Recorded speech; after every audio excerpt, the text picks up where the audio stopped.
Прво одиме со колегата Виктор Вукановски, кој се наоѓа во центарот на Скопје, од каде што известува за денеска најавените протести, но како што гледам позади него, возилата нормално се движат. Виктор, има ли протест на приватните превозници? Така е, Сргијан, како што веќе беше најавено, утрово официјално започна третиот протест од страна на приватните превозници на локација од влада во правец на булеварот Илинденска, со тоа што овде можевме утринава да видиме дека проводен е сообраќајот со оглед на тоа што дека само едната страна од десната и левата коловозна лента се паркирани возилата на приватниве превозници.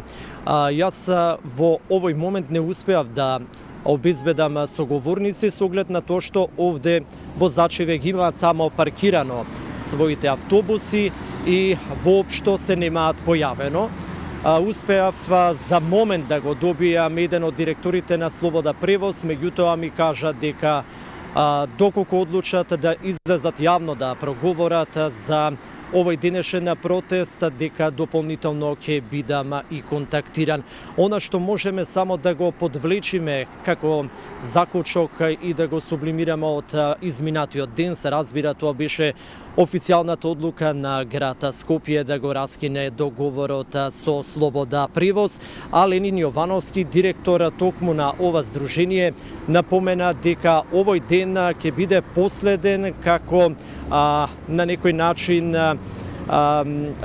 да речеме добар, културен, со оглед на тоа што напомена дека ќе биде од понеделник многу порадикално сето она кое што доправа тие се спремни да го најават.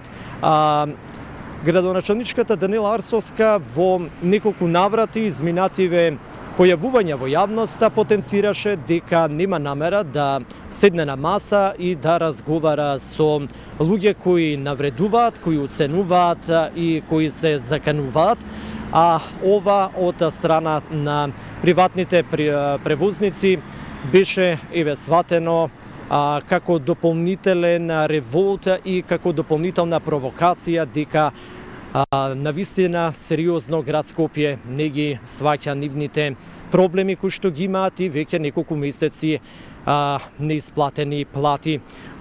Дополнително превозниците велат дека бројката на автобуси од понеделник ќе биде околу 200, што во овој момент очигледно оваа бројка се уште не е исполнета, барем како што можевме да приметиме тука на булеварот на Илинденска. Јас во овој момент единствено што можам да кажам е дека ќе останеме како екипа на терен и ќе се обидиме повторно да обезбедиме било каков контакт од превознициве, се со цел да ги чуеме и нивните размислувања и нивните чекори по однос на официјалниот прекин на договорот од град Скопје и овие приватни превозници. Виктор, ти благодарам, ти остани на лице место, а ние тука во студиото на топло продолжуваме со нашиот разговор. И ние повторно го имаме Виктор Вукановски на линк. Виктор, дали најде соговорници? Така е, Сргијан, како што веќе ви напоменав, се наоѓаме токму на булеварот Илинденска и во продолжение еве ќе зборуваме за оние последни информации кои одекна во изминатиот ден, а тоа е дека град Скопје и официјално го прекина договорот со Слобода превоз. Кои се вашите ставови во овој момент и следните чекори кои што ќе ги преземат? Значи, таквата постапка од страна на градоначалничката воопшто не изненадува, со оглед сите постапки и преземени действија од нејзина страна во последно време, и ова не изненадува. Факт е дека е без никакво предупредување, без никаква писмена кореспонденција, еднострано прекинување на договорот. Меѓутоа, ќе следи правна разврска дефинитивно. На изминатите протести во неколку наврати гласно зборувавте и ја повикувавте градоначалничката Данила Арсовска дека сакате да ви отвори врата, да седнете на маса и да разговарате. Меѓутоа, таа во последните изјави кажа дека Немам намера да сиднам на маси да разговарам со луѓе кои уценуваат, кои се закануваат и кои на некултурен начин пристапуваат кон мене, што не баре ве прави луѓе кои не се на нејзино ниво за да седне на маса со вас. За жал, точна ви е констатацијата, а на целата јавност треба да ја е јасно. Како може да сме некултурни и нецивилизирани? Кога најкултурно и најцивилизирано бараме официјално прием кај неа. Директно со нас, со директните извршители, да седне да разговара, да се погледнеме во очи. Освен ако не се смета за особа од прв ред, некако привилегирана, не знам по која основа. Значи треба како наш, да речеме, директен предпоставен градот Скопје преку јавното сообраќајно предпријатие, значи како медијатор треба да седне со нас.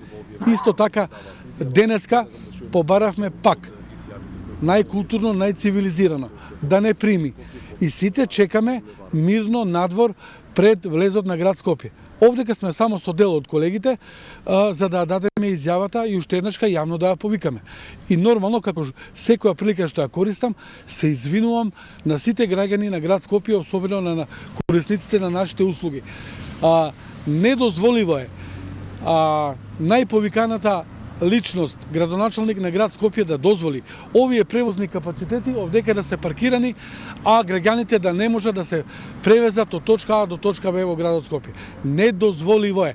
Ова требаше да биде направено така да превозот нормално си продолжеше да функционира со уплата на авансите по договор што беа, за да може да ставиме нафта во автобусите, а ние во од да се обидеме да преговараме и да ги решаваме проблемите.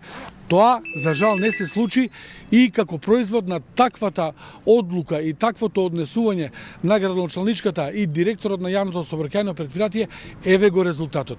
Автобусите паркирани на булевар Илинденска. Има можност сега слободно да си ги изброи, затоа што не знае колку ги има, дава паушални изјави, 50 биле, еве ги сега, нека ги изброи.